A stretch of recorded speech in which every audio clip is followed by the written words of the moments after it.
मैं Shri Ram Saroj, joint commissioner executive, Azamgarh range, Azamgarh. आज इस सभा में उपस्थित सभी हमारे अधिकारीगण, हमारे विद्वान वक्तागण, सीए गण, मीडिया के सभी बंधु, सभी कर्मचारी, सभी हमारे सम्मानित व्यापारी भाई, उद्यमी बंधु, सभी का इस अवसर पर स्वागत है, अभिनंदन है, वंदन है। आज हम यह अपील जारी करने के लिए एकत्रित हुए हैं कि जैसे बैठ पीरियड में व्यापारी भाइयों को राहत देने के लिए ब्याज माफ़ी योजना लाई गई थी 2 बार, और वो हमारी योजना सरकार की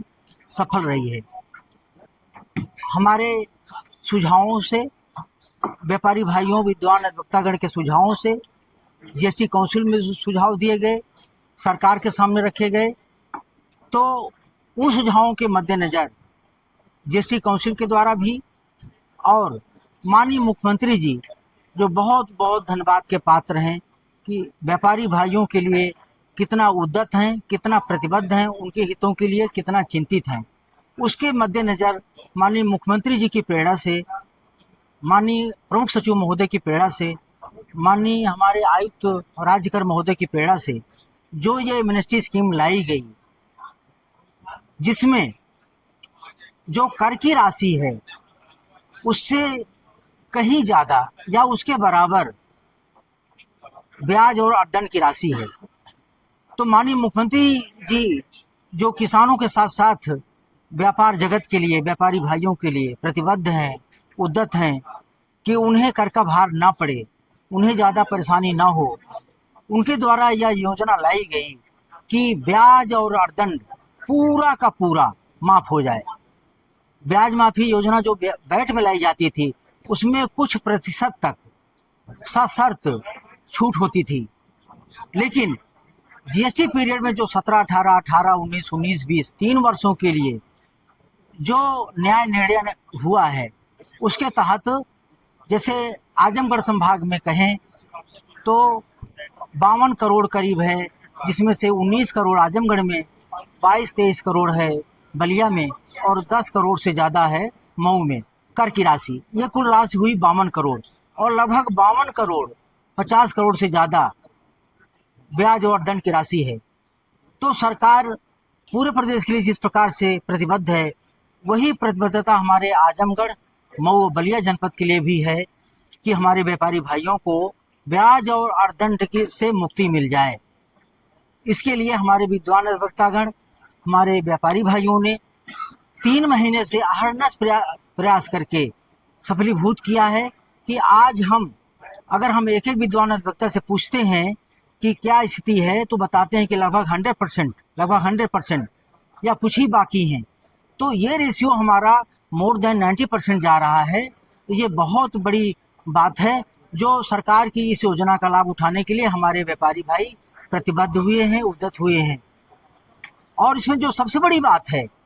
कि माननीय मुख्यमंत्री जी ने ये कहा है कि जिसका, हमारे प्रमुख सचिव महोदय ने कहा है कि जिन व्यापारियों का टैक्स जो न्याय निर्णय से निर्धारित हुआ है और वो जमा हो गया है इन प्रकार, उनके लिए पहले प्रयास किया जाए। इसमें अगर चतुराई की बात की जाए तो 31 मार्च तक अगर जो अर्थदंड ब्याज नहीं जमा हो की छूट नहीं हो पाई, वही उद्ग्रहणीय हो जाएगा, वही रिकवरेबल हो जाएगा 1 अप्रैल के बाद, 1 अप्रैल से। लेकिन सरकार ये कह रही है कि उनको पहले लाभ मिल जाए, हमारे व्यापारी भाइयों को, कि उनके पास हम लोग जाएं, उनसे अपील जारी करें और इवन ज़बरदस्ती उनके हस्ताक्षर हम प्राप्त कर लें कि वह सभी ये एमनेस्टी स्कीम का लाभ उठा करके ब्याज और अर्थदंड से मुक्ति पा लें। तो एक बात रही, जो व्यापारी भाइयों का रजिस्ट्रेशन कैंसिल हो गया है उनके लिए भी सरकार प्रतिबद्ध है कि अगर उन तक पहुंच करके उनसे भी SPL 2 फाइल कराते हुए उनको लाभ दिलवाया जाए। और इसमें बड़ी बात है कि 31 मार्च तक कर की राशि जमा कर देंगे तो वो 30 जून तक SPL 2 फाइल कर सकेंगे। तो सरकार एक तो ये प्रतिबद्ध है कि हमारे व्यापारी भाइयों को ब्याज और दंड से मुक्ति मिले और वो काफ़ी कर के बोझ से, भार से मुक्त हो सकें। दूसरा, जो सरकार की अपील है, सरकार की ये इच्छा है, भावना है, व्यापारी भाइयों से अनुरोध है, वो उसके निमित्त हम सभी विभाग के अधिकारीगण आप सब मीडिया के बंधुओं के माध्यम से अनुरोध करते हैं कि जैसा कि मानव स्वभाव होता है कि पक्का बिल हम नहीं लेते हैं, नहीं लेना चाहते हैं, और कुछ व्यापारी जगत से भी ये स्वभाव होता है कि पक्का बिल ना जारी करें, ओरिजिनल टैक्स इनवॉइस ना जारी करें, ओरिजिनल बिल ऑफ सप्लाई ना जारी करें। तो सरकार की अपील है कि कल्याणकारी योजनाओं के लिए जैसे राजस्व अपेक्षित होता है, तो हमारा जैसे टैक्स बेस बढ़ा है, माननीय मुख्यमंत्री जी ने अभी तारीफ किया है कि उत्तर प्रदेश हमारा व्यापारियों की संख्या की दृष्टि से, टैक्स बेस वृद्धि की दृष्टि से नंबर 1 पूरे देश में हो गया है, और राजस्व भी हमारा नंबर 1 के रूप में बढ़ा हुआ है, और साथ ही साथ जो टैक्स बेस है वो भी बढ़ा हुआ है। रिटर्न भी हमारा नंबर 1 पूरे देश में फाइल हुए हैं, हम नंबर रिटर्न फाइलिंग में नंबर 1 हैं। तो सरकार की ये अपील है, सरकार की ओर से अनुरोध है व्यापारी भाइयों से, आप सबके माध्यम से, कि आप सभी लोग अपनी ओर से भी आप प्रयास करें, जहाँ जहाँ जिस फोरम पर जाएं वहाँ पर आप अनुरोध करें, अपील करें कि व्यापारी जगत, व्यापारी भाई, हमारे उद्यमी भाई पक्का बिल जारी करें। और ग्राहकों से अनुरोध है कि हमारे जितने ग्राहक भाई हैं, ना केवल गारंटी के वस्तुओं में बल्कि सभी प्रकार की खरीद की वस्तुओं में, हाँ, उपभोक्ता वस्तुओं में, उपभोग की वस्तुओं में, सभी प्रकार की वस्तुओं की खरीद में पक्का बिल लें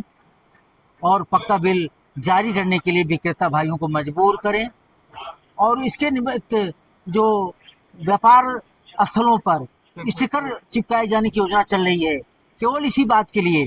कि उन्हें हम अनुरोध करें, उन्हें हम कहें कि आप हर ट्रांजैक्शन को दिखाएं, पूरा ट्रांजैक्शन दिखाएं, पूरा अपना व्यापार दिखाएं। उसके तहत जो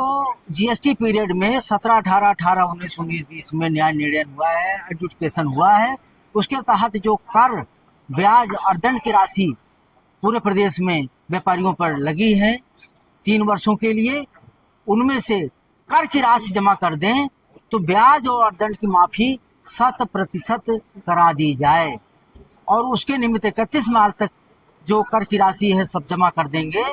तो इस दौरान भी और 31 मार्च के बाद 30 जून तक भी SPL 2